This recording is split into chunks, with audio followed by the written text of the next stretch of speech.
ఓకేనా?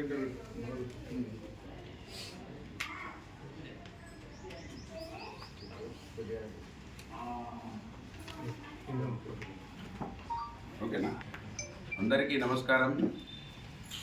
మోసాలకు మారుపేరు, అబద్ధాలకు నిలువుటెత్తు సాక్ష్యం మంత్రి ఎమ్మెల్యే దుద్దిల్ల శ్రీధర్ అనేది అనేక సందర్భాలలో ఆధారాలతో సహా ఈ సమాజం ముందు పెట్టడం జరుగుతూ ఉన్నది.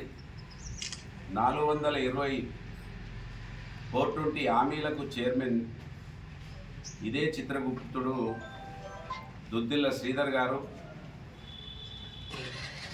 ఈ మంత్రి నియోజకవర్గంతో పాటు యావత్ రాష్ట్రాన్ని మోసం చేసినటువంటి గనుడు దుద్దిల్ల శ్రీధర్ గారు. ఆయన మోసాలు, ఆయన అబద్ధాలు అయితే ఆపడం లేదు. కానీ మనం ఇప్పటివరకైతే చైతన్యవంతులం కాము. ఆయన పులి కదా, మనుషుల రక్తానికి అలవాటు పడ్డట్టు ఈ నియోజకవర్గ ప్రజల ఓట్లకు అలవాటు పడ్డడు. ఈ నియోజకవర్గం ప్రజల్ని మోసం చేస్తూ ఇక్కడతో పాటు రాష్ట్రాన్ని మోసం చేసే అంత స్థాయికి ఎదిగినటువంటి గనుడు దుద్దిల్ల శ్రీధర్ గారు.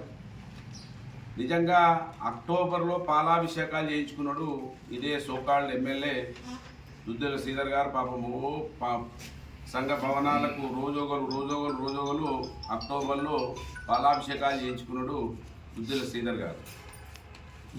శిలాఫలకం ఎప్పుడు వేసిండంటే మొన్న సంక్రాంతికి ముందు 12వ తారీఖు నాడు శంకుస్థాపనలు చేసిండు. శంకుస్థాపన జనరల్గా ఎప్పుడు చేయాలి?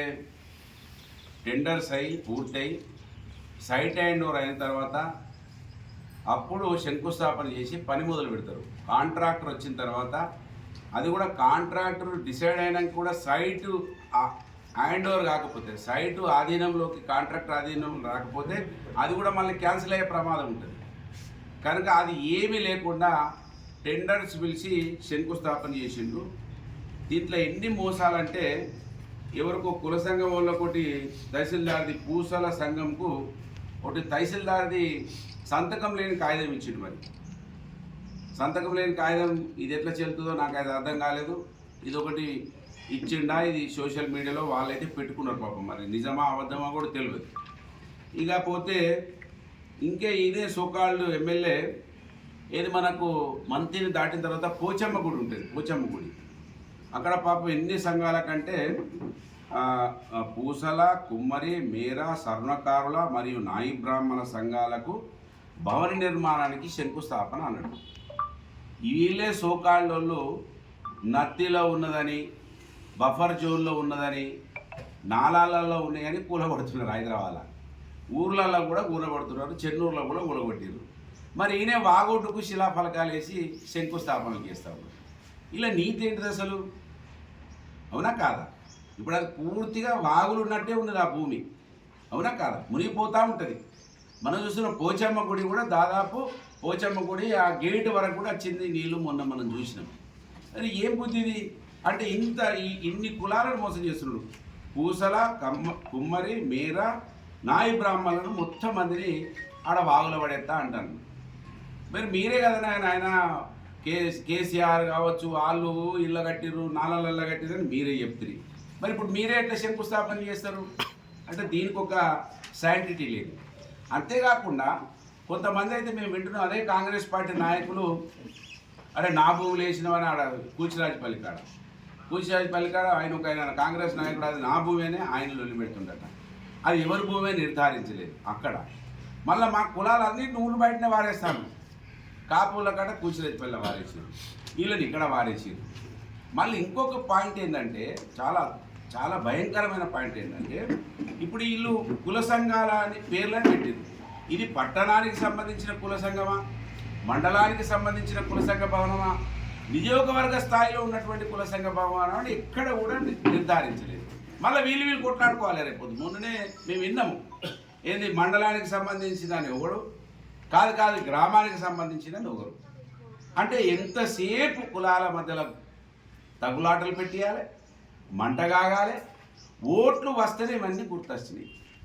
2 సంవత్సరాల నుంచి ఎందుకు కుల సంఘాల భవనాలు గుర్తు రాలేదు? మున్సిపాలిటీ ఓట్లు వస్తే ఇవి గుర్తొస్తాయి. దసరా మన ఇది ఇంకొక ఓట్లు వస్తే రైతు బంధు గుర్తొస్తుంది. మున్సిపాలిటీలలో చీరలు వంచలేదు, మళ్ళీ ఇప్పుడు వస్తారో మరి ఏందో అదేందో చూడాలి. అంటే ఓట్ల కోసం తప్ప వీళ్ళకు చిత్తశుద్ధి లేదనేది ఇవాళ మంత్రిని ఎమ్మెల్యే స్పష్టంగా మనకు అర్థమవుతా ఉన్నాడు. నిజంగా ఆలోచించాలే మంత్రిని ఎమ్మెల్యే జవాబు చెప్పాలి సమాజానికి. ఇవాళ ఆ పోచమ్మ గుడి దగ్గర నువ్వు ఎట్లా పలకేసినావు, అది రేపు మునిగిపోతుంది కదా. అంటే వాళ్ళకు పలకలేసి వాళ్ళను గంగల వాడి బాగుల వాడి కొట్టుకుపోమంటావా? ఒకవేళ నువ్వు పలక వేస్తే ఎక్కడి నుంచి మన బ్రిడ్జి దగ్గర నుంచి మొత్తం కింది దాకా రిటర్నింగ్ వాల్ కట్టాలి. సీసీ వాల్ కట్టిన తర్వాత వాళ్ళకు ప్రొటెక్షన్ ఉన్నదన్న తర్వాత శిలాఫలక వేయాలి. అది మళ్ళీ వాగులో కొట్టుకుపోవడే కదా. అంటే 4 కుల సంఘాలను వాగులో పడేస్తాడు. కాపోలను కుషిరాజపల్లి కడ పడేసిండు. ఇక వాళ్ళకి ఇష్టమైన వాళ్ళు ఊర్లో పెట్టుకున్నారు, వాళ్ళకి సంబంధించిన వాళ్ళు వాళ్ళ కులపోలను ఊర్లో పెట్టుకున్నారు. మిగతా కులాలన్నీ ఎందుకంటే మనం అంతా బయట ఉండాలి కదా, ఇవన్నీ బయట వారేసే కులాలన్నీ బయట వారేసారు. వాళ్ళకు సంబంధించిన కులాలు ఈ ఊర్లలో పెట్టుకున్నారు. ఈ కులం లేదంటే ఎట్లనైనా బాబు, మరి ఎందుకు కులం లేదు? ఇప్పుడు ఈ కులం అంటే వీళ్ళు ఊర్లో ఉండకపోదురా పాపం?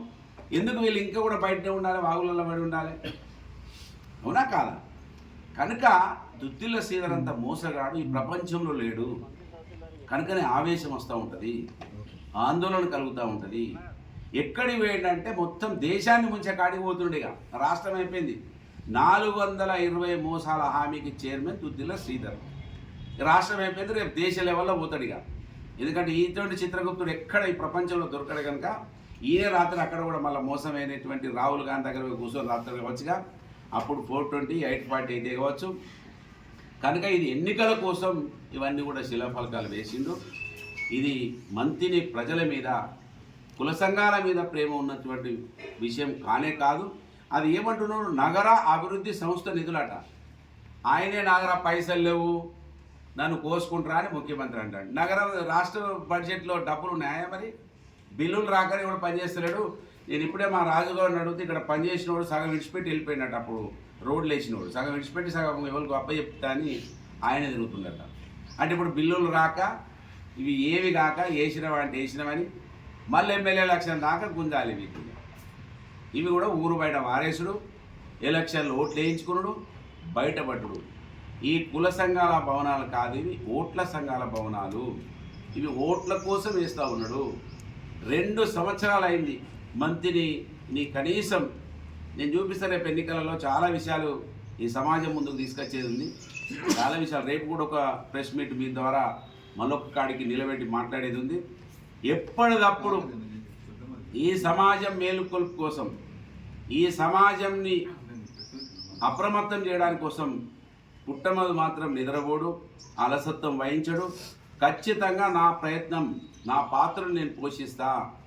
నేను ఉపేక్షించా ఇటువంటి వాటిని.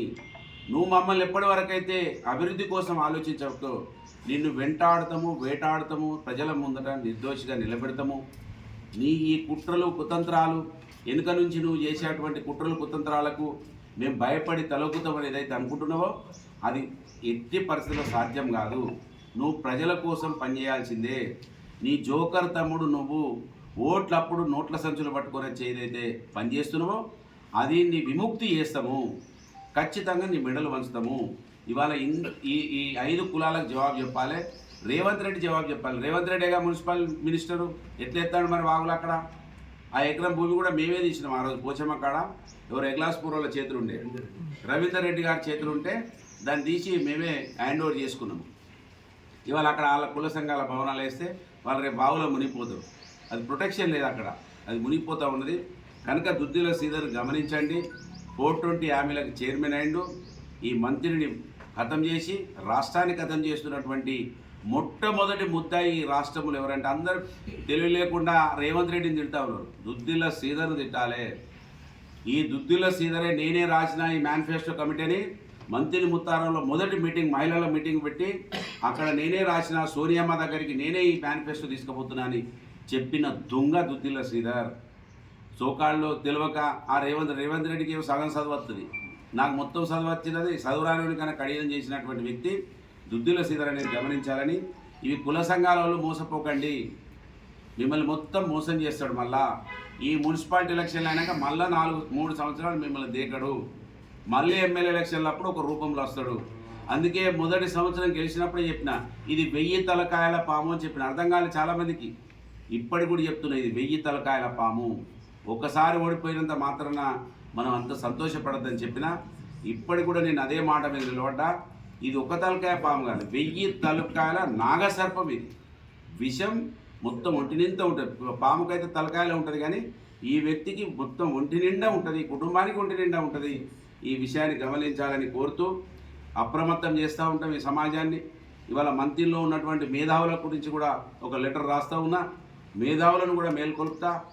అటుగానే ఎక్కడో కూర్చొని మేము మేధావులము, మీరు మంచిగా ఉండాలని మాకు ఎప్పుడు కాదు.